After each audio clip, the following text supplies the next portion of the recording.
Hey, welcome back. We're going to talk some more about functions. Before I flip the screen, I want to ask you this diagram that I have on the beginning page or the opening page. Does this define a function? So remember, the question is, for each x, is there only one y? Okay, so for this x right here, is there only one y value? Yes, it's that guy right there. For this second x right here, is there only one y value? Yep, that guy right there. For this third x here, is there only one y value? Yep, that guy over there, right? For this fourth x, what other color can I use? I'm jumping around. So for this fourth x right here, is there only one y value? Yep, it's right there. For this fifth x right here, and the last one, is there only one y value? Yes. It just happens to be the same one that's associated with the red x value. Okay. What about these two guys over here? Is that a problem? Nope. Remember, so for each x, there's only one y. It doesn't say anything about every y or every element in the second set has to be represented or mapped to from some element in the first set. All it is for each element in the first set, we only have one element in the second set. And we got that. So yes, this is a function. And you know I would have a function on the main page of the intro anyway, right? All right, so for a new problem, does the graph represent the equation of a function? Now, the last video talked to us about how we know if a set of ordered pairs represents a function. For each x, there's only one y. Or if an equation represents a function, you solve for y. And if you don't get a plus or minus, that means for each x, there's only one y. And now we're working on if I give you the graph of a function or an equation, might not be a function, right? If I give you a graph, does the graph represent a function?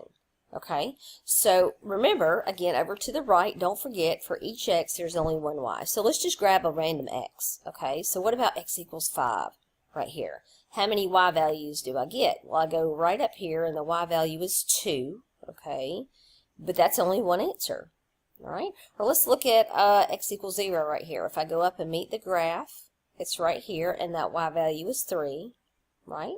Again, only one answer. How about over here at x equals -10? I go meet the graph, and that y value is over here at 6. Once again, only one answer. And for every x we could pick, not just the 3 I picked, but every x you select, you're only going to get one y value. So yes, for each x, there's only one y value. Now let me make this a little bit easier for you. I've got 3 more examples here. It says, did the following graphs represent equations of functions, why or why not?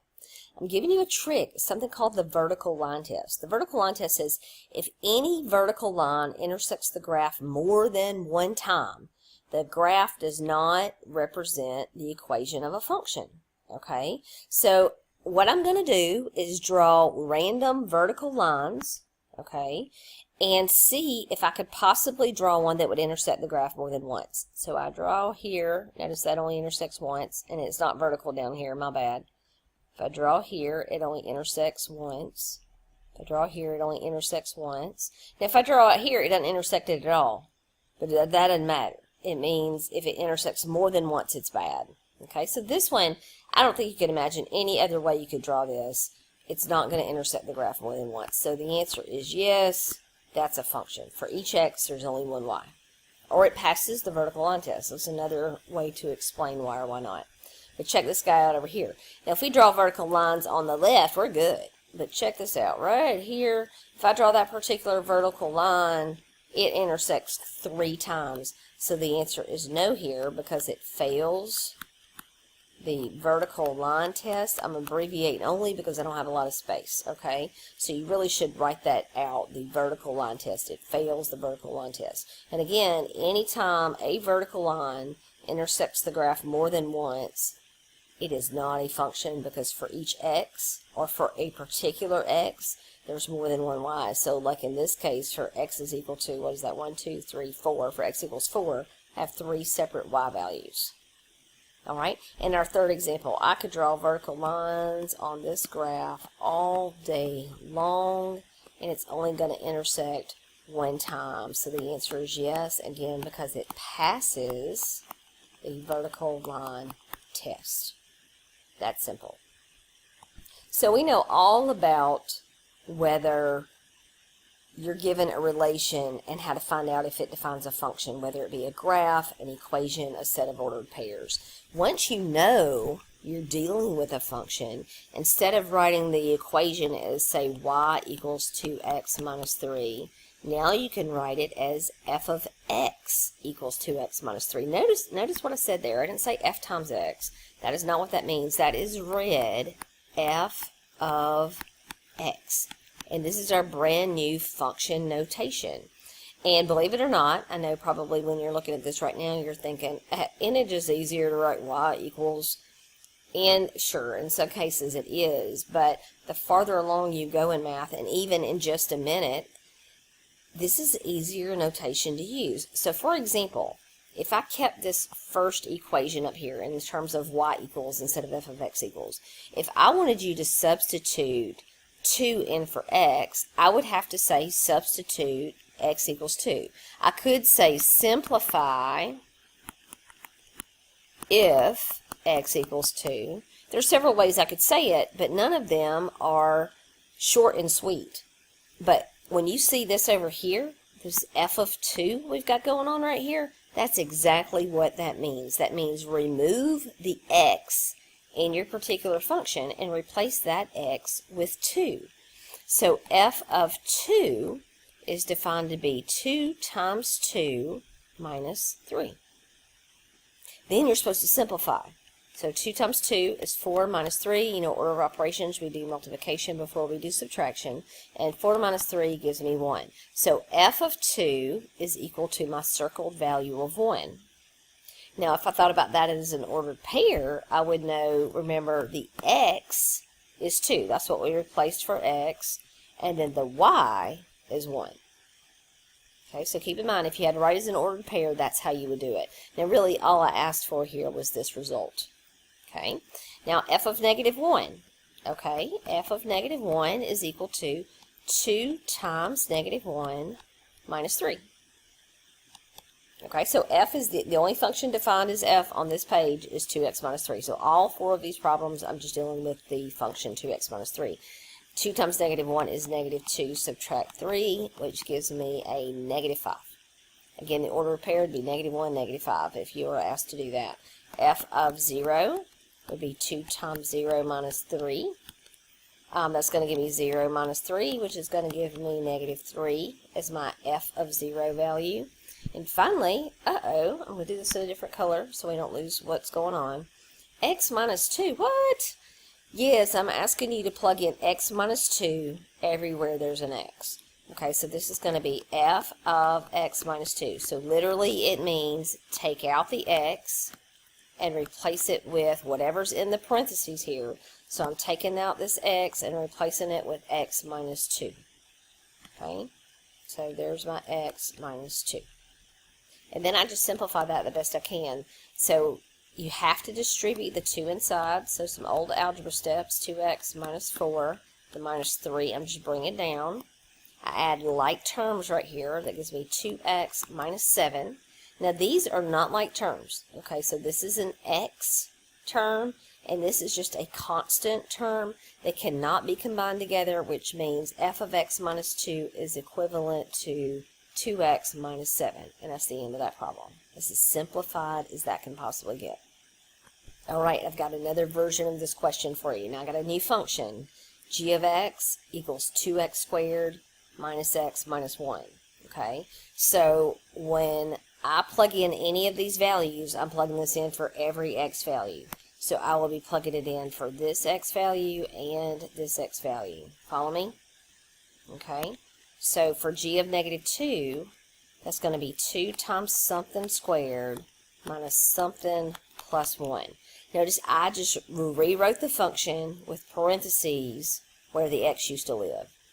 Now what I'm plugging in for that x value is negative 2. So I'm going to plug in a negative 2 here and a negative 2 there. Okay, now I'm simply charged with simplifying this. So that's 2. I've got to do my exponent first. Negative 2 squared is positive 4. Negative of a negative 2 is positive 2 plus 1. And then I just add, well, actually I got to multiply next. I almost forgot that. 2 times 4 is 8 plus 2 plus 1, which is going to give me 11. So f of negative 2 is 11. Okay, next one, g of 0. So here I go again. I'm going to write my function down with parentheses everywhere the x is. And what am I going to do? I'm going to plug in whatever they tell me, which is 0 in this case, everywhere where the x is. So 0 goes there, 0 goes there. The next thing I'm going to do is simplify this as much as I possibly can. So that's 2 times 0 squared is 0, minus 0 plus 1. Keep going to the right. 2 times 0 is 0, minus 0 plus 1. All that combined just gives me 1. Okay, next problem. G of negative x. Hey, that's fine. It's a variable, but that's okay. Because remember, we have 2 something squared minus that something plus 1. So again, I put parentheses where my x lives. What am I going to plug into those parentheses? I'm going to plug in the value they said, which is going to be negative x. So negative x goes there, negative x goes there. Is that going to be bad to simplify? No. Negative x squared is negative x times negative x, which is positive x squared. So that gives me 2x squared. This negative of this negative x is plus x plus 1. Now don't take this any further than you have to. These are not like terms. They can't be added together. Also, don't attempt to factor it. That's not what we're doing. We're not solving an equation. We are just simplifying the expression that we have in front of us, which is g of negative x. And for the last problem, this is the funnest one of all. Again, I've got g is right up top. So I'm removing my x, and I am substituting in what they want us to substitute in. So in this case, it's x plus 1. So everywhere there's a parenthesis, I'm plugging in x plus 1. Okay? Now, once you know how to do that, that's a breeze. But make sure you understand what I'm doing. I'm writing the function down, taking all the x's out, putting parentheses with some space there instead, and then plugging in whatever's inside the g function. Now it's all about algebra. The algebra skills that you came into the course with. This, to be simplified, you have to multiply that out. So don't square each one. That is not how you handle that. You write it out twice and then use the FOIL method. Now here the negative must be distributed inside. It's going to be negative x minus 1. And then the plus 1 hangs out on the outside. Now you see, I didn't plan this page out very well. I don't have enough space to finish at the bottom. So forgive me, but I'm going to go to the top right of the page and multiply out this x plus 1 times x plus 1. So I have the 2. It's still there. It's not going anywhere right now. Now at the bottom of the page again, notice I'm doing x times x, which gives me x squared. X times 1, which gives me plus x. That's a plus. 1 times x gives me plus x.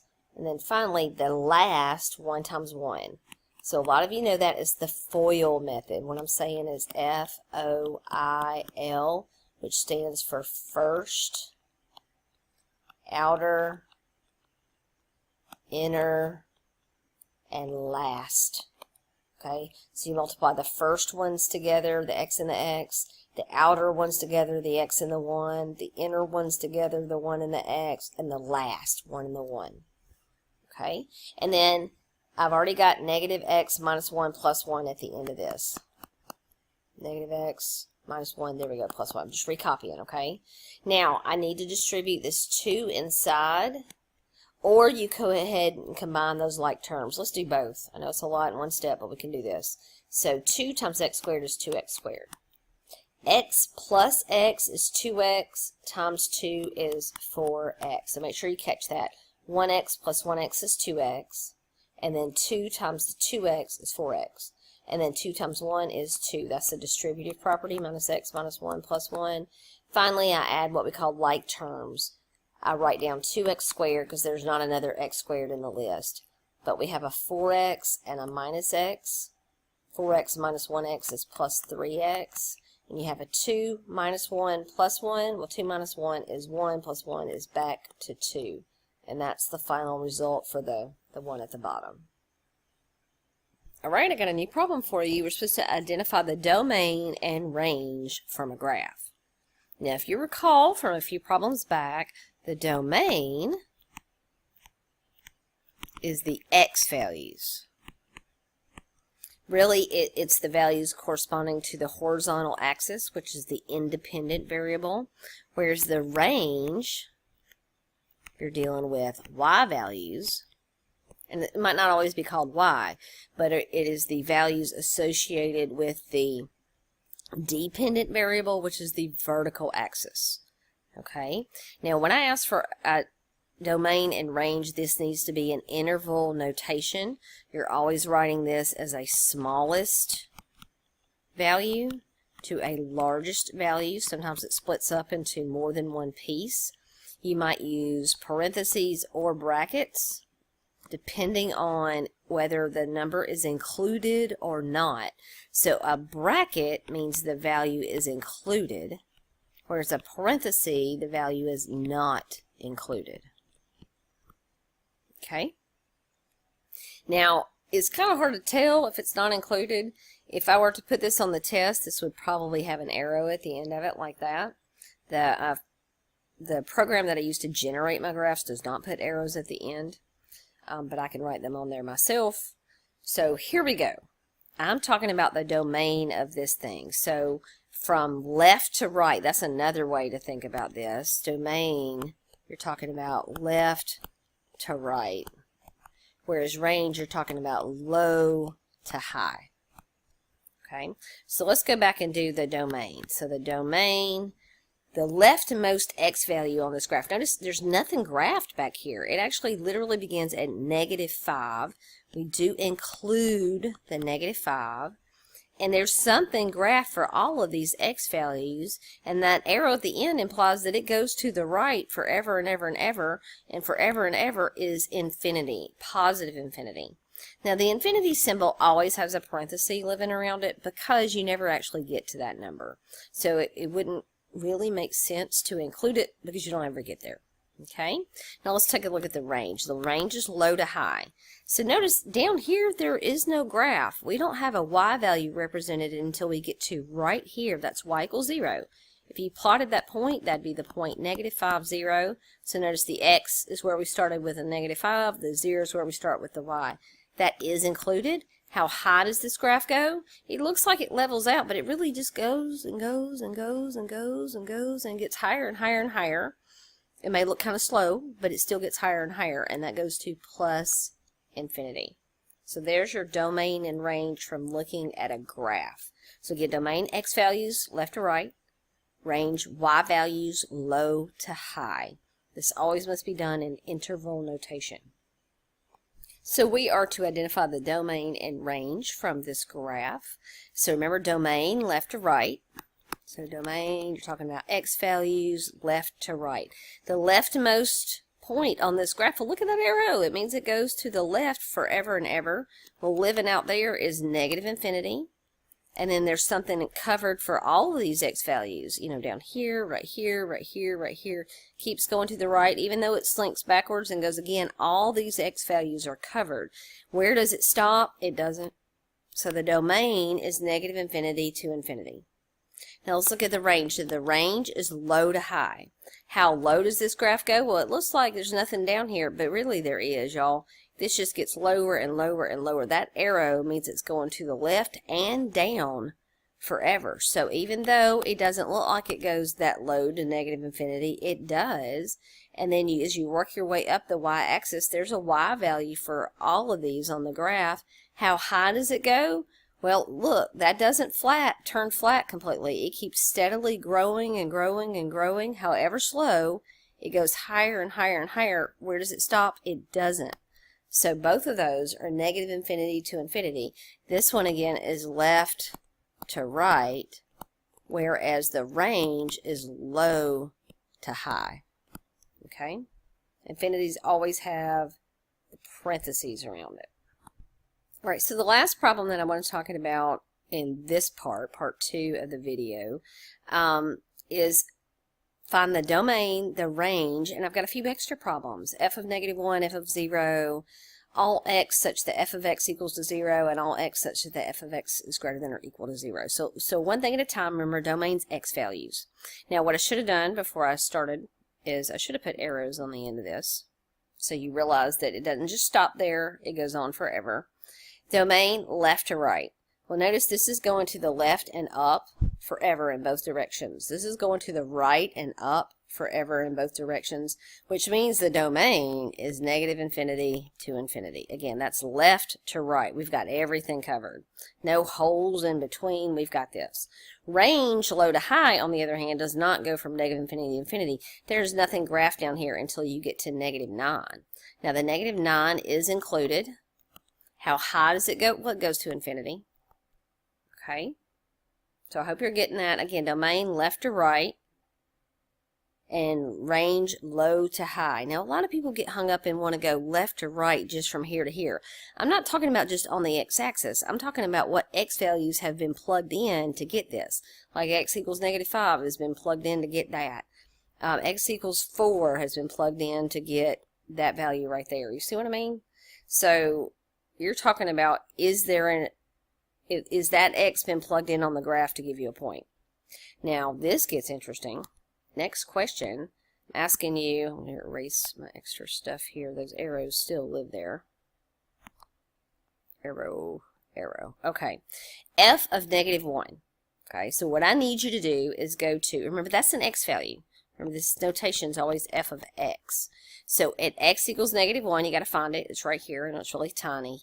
You go to the function right there, and what is that point? X is -1. What's the y value? It's -8. Okay, so whatever's in the parentheses is your x. Your answer is your y that goes along with it. So I'm asking again, if x is 0, here's 0, but I don't stay here, I go meet the graph, so it's right there. What is f of 0? What's the y value right there? Well, that's -9. Okay. Next question. We're supposed to find all x such that f of x equals 0. Notice I'm asking you the opposite question. When you have a number in the parentheses, that's your x. When it's your answer, that's your y value. So on our graph, show me where y is equal to 0. Well, how about right here? Y is equal to 0, and right here, y is equal to 0. So I have two different places that x gives me y equals 0, and you write down those x values. So x is equal to, that looks like 1, 2, 3, -3, and x is equal to 1, 2, 3, +3. Okay, so both of those are the correct answer for E. Not one or the other, both of them. Now it wants to know all the x values such that f of x is greater than or equal to 0. Now again, we're saying where is y greater than or equal to 0? So if I shade this in, that means y is 0 or bigger. So here we already said y is 0 there in the purple, and all of this is bigger than 0. Okay? Here y equals 0 in the purple, and all of that's bigger than 0. It wants to know the x values that I've got in green right there. That's basically how we answer this question. What are the green x values? Well, notice that goes up and to the left forever, and the left is the x value part of that story. So it's going from -infinity to -3. So -infinity to -3. Question is, do I include the -3? I sure do, because it said greater than or equal to 0. It's the equal to part that makes me include the -3. And I have another part to this answer, so I'm going to do union, and then it starts at the next green place, which is 3, with a bracket, to infinity. And in all those areas, in all those x values, my y values are 0 or bigger. Okay, now for the last video, part 3, coming up next, what I want to do is graph some functions. That video is probably going to be short, although it takes a good while to graph functions, but we'll look at 3 separate examples where we graph functions.